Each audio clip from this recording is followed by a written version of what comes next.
तो आइए हिंदी में आज हम रस के विषय में चर्चा करते हैं। रस का शाब्दिक अर्थ होता है आनंद। काव्य को पढ़ने या सुनने में जो हमें आनंद अनुभूत होती है उसे रस कहते हैं। तो आइए देखते हैं उसका परिभाषा। आइए इसकी परिभाषा देखते हैं। रस का शाब्दिक अर्थ होता है आनंद। ठीक है, काव्य को पढ़ने या सुनने में जिस आनंद की अनुभूति होती है उसे हम रस कहते हैं। ठीक है, इसका अस्थायी भाव होता है। इसके 4 अंग कहे जाते हैं। तो आइए देखते हैं 4 अंग। अस्थायी भाव, विभाव, अनुभाव और व्यभिचारी भाव या संचारी भाव कहा जाता है। इसके देखते हैं हम। आइए देखते हैं अस्थायी भाव। पहला, अस्थायी भाव में इसका मतलब प्रधान भाव, यानी प्रधान भाव वही हो सकता है जो रस के अवस्था तक पहुंचता है या काव्य के नाटक में एक अस्थायी भाव शुरू से अंत तक बना रहता है, उसी को अस्थायी भाव कहते हैं। आइए देखते हैं। तो रस के 4 अंग होते हैं। अस्थायी भाव को देखते हैं हम। इसमें प्रधान भाव होता है। यह रस की अवस्था तक अंतिम तक पहुंचता है, यानी यह भाव रस की अवस्था तक पहुंचता है, अर्थात नाटक के शुरू और अंत तक होता है। इसकी संख्या 9 मानी जाती है। आइए आगे देखते हैं। और इसकी संख्या अभी 11 तक पहुंच चुकी है। आइए दूसरा देखते हैं हम, विभाव। तो विभाव में अस्थायी भाव के उद्बोधक करता है। मतलब विभाव वही होता है जो अस्थायी भाव के उद्बोधक कारकों को कहते हैं। जो इसमें उद्बोधक मतलब उसमें कार्यक्रम होता है। इसमें 2 होते हैं, क्या? आलंबन और उद्दीपन। आलंबन और उद्दीपन होते हैं। ठीक है, इसमें आलंबन और उद्दीपन होते हैं जो कि आपके विभाव में काम करते हैं। ठीक है, इसमें 2 भाग होते हैं।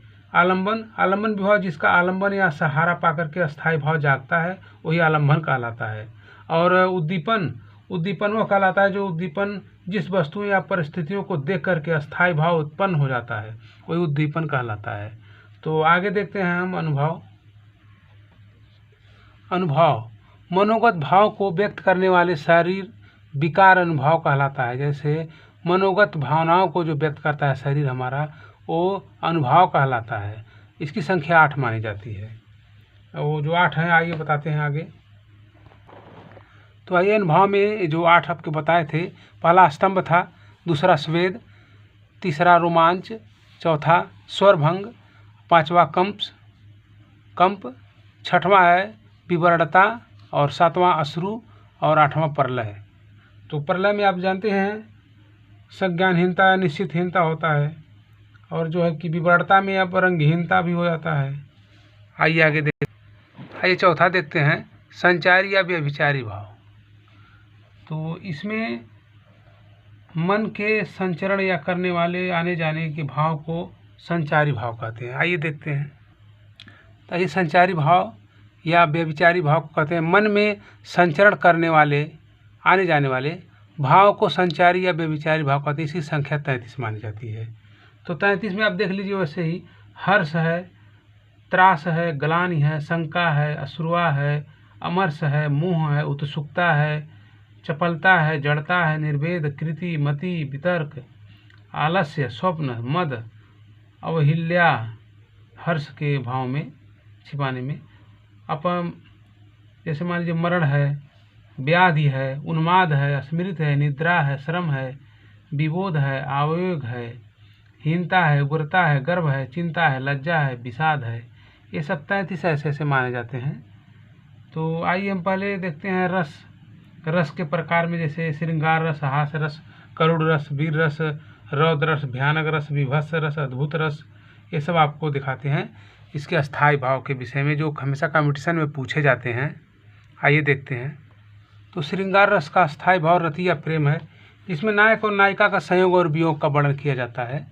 तो आइए दूसरा देखते हैं हास्य रस का अस्थायी भाव हास्य है। जैसे हास्य रस का एक छोटा सा उदाहरण दे लीजिए। तंबूरा ले मंच पर बैठे करे प्रेम प्रलाप, साज मिले 15 मिनट, घंटा भर आलाप रांग में मारा गोता, धीरे धीरे खिसक चुके थे सारे श्रोता। ये काका हाथरसी में है। ये हास्य रस मतलब 1 घंटा में कोई आलाप प्रलाप करे तो इसे भाग जाएंगे देखने वाले। तो इसी तरह से हास्य रस की बात कर दी जा रही है। ठीक है, तो आइए अब करुण रस देखते हैं तीसरा। आइए देखते हैं। करुण रस का अस्थायी भाव शोक होता है। ठीक है। करुण रस का अस्थाई भाव शोक होता है। इसमें आप उदाहरण देख लीजिए। शोक बिकल सब रोवेन रानी, रूप सिलु बलु तेज बखानी, करियह बिलाप अनेक प्रकारा, परियह भूमि पर तल बारंबारा। ये तुलसीदास जी कहे हैं। जैसे शोक बिकल सब रोइह रानी, रूप सिलु बलु तेज बखानी, करहिं बिलाप अनेक प्रकारा, परियह भूमि तल बाहरी बारा। मतलब भूमि पर बारी बारा गिर जा रही हैं, ये शोक में, इसने दुखी हो रही हैं राजा के दुखी में। जब जनक जी मर गए थे तो ऐसे ही हुआ था, तो इसी को बता रहे हैं करुण रस में। ठीक है। आइए हम चौथा देखते हैं वीर रस के विषय में।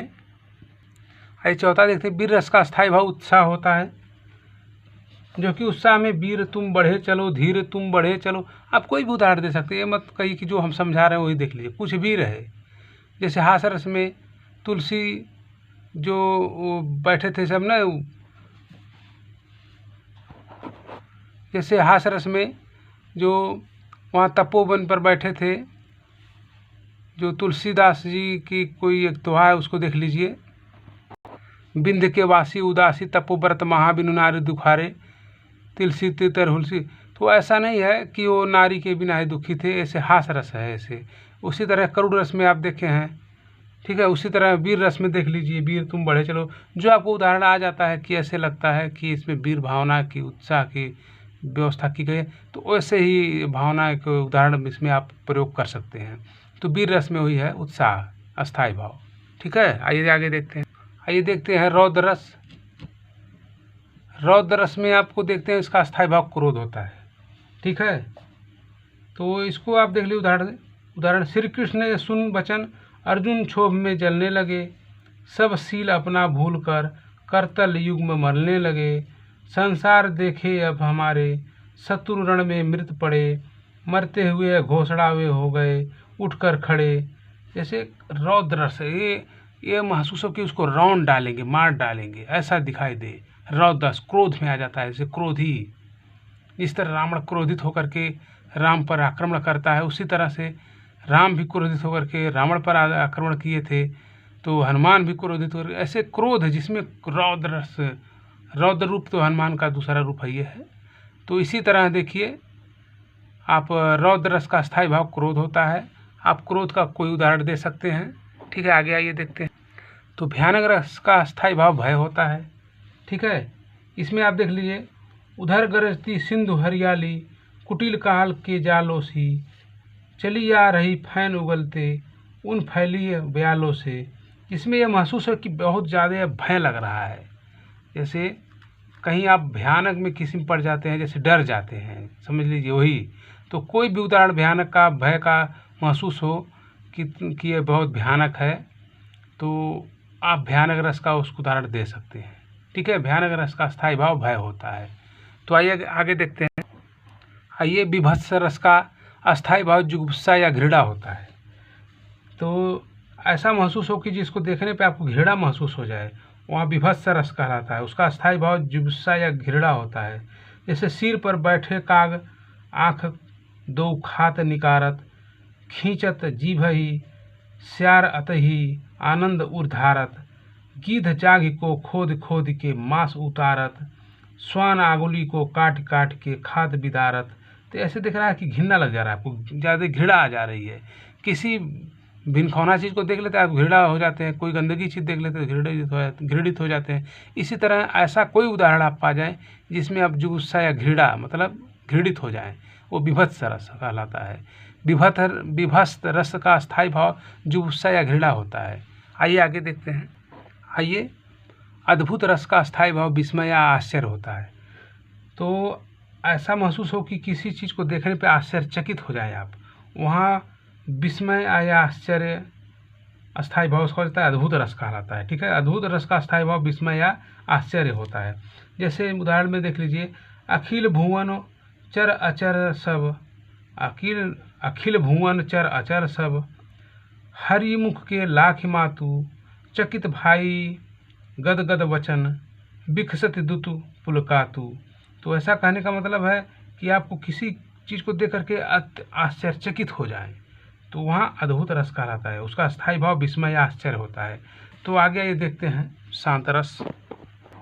आइए देखते हैं 9वां शांत रस। इसका स्थायी भाव निर्वेद होता है या सम होता है। ठीक है, जैसे मन में तन कागज का पुतला, जैसे कोई कहे मन रे तन कागज का पुतला है, ये क्या है? निर्वेद है, सम शांत रस। जैसे कौन चीज़ के शांति आ जाए, जैसे गोधन गज धन वारि धन और रतन धन खान जब पावे संतोष धन सब धन दूर सम। तो जब संतुष्टि आ जाए, शांत रस का स्थायी भाव क्या है? सम या निर्वेद। जैसे वैराग्य उत्पन्न हो जाए, महसूस है, ठीक है, जैसे किसी प्रकार का वैराग्यपन हो जाए तो ही शांत रस आ जाता है। ठीक है, तो आइए आगे देखते हैं 10वां वात्सल्य रस। इसका स्थायी भाव वात्सल्य या रति है। वात्सल्य रति, ये जैसे अब मान लीजिए किसी को बहुत दुलार प्यार हो जाता है, उसी तरह से वात्सल्य रस कहलाता है। जैसे किलकत कान घुटुरुनो आवत, ये आपको यूपी टेट में पूछा हुआ क्वेश्चन है। जैसे वात्सल्य रस का स्थायी भाव वात्सल्य रति हो कहलाता है। ठीक है, इसका उदाहरण आप जान लीजिए, किलकत कान घुटुरुओ नावत, ये क्वेश्चन पूछा हुआ है यूपी टेट में। तो अब आइए 11वां देखते हैं। तो अंतिम में आपका 11वां रस है भक्ति रस। इसका स्थायी भाव भगवत या विषयक है और रति या अनुराग भी है। ठीक है, जैसे राम जपु राम जपु राम जपु बाबरे, घोर मन नीर धीर, घोर मन, ठीक है, घोर भव नीर धीर, नाम निज नावरे, राम जपु राम जपु राम जपु बाबरे, राम जप राम जप राम जप बाबरे, घोर भव नीर निधि मन, नाम निज नावरे, राम जप राम जप राम। तो कहने का मतलब भक्ति जिसमें महसूस हो जाए, ये महसूस है राम राम अब करना शुरू कर दिए हैं, अब राम श्याम करेंगे, इसे सीताराम सीताराम चिल्लाएंगे, तो इसमें लिए भक्ति उसमें आ गई है। तो जिसमें भगवत विषयक या रति अनुराग ये अस्थायी भाव जागृत हो जाए भक्ति रस का अस्थायी भाव भगवत या विषयक रति अनुराग कहलाता है। ठीक है, जिसमें किसी प्रकार का माला जपना शुरू कर दे, भक्ति में विलीन हो जाए, वही उसका अस्थायी भाव कहलाता है। ठीक, आगे आइए देखते हैं, थोड़ा सा नोट से देख लीजिएगा। नोट,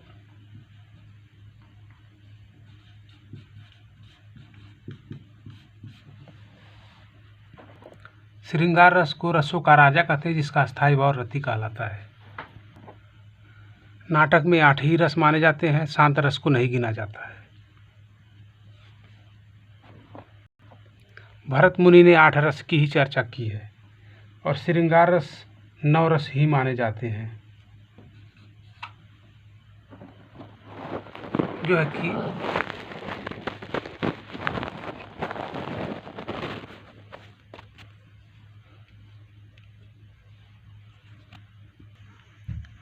श्रृंगार रस के दायरे में भक्ति रस ही आते हैं। वात्सल्य रस और भक्ति रस श्रृंगार रस के दायरे में आ जाते हैं। रसों की संख्या 9 मानी जाती है, इसमें रस 9 ही माने जाते हैं।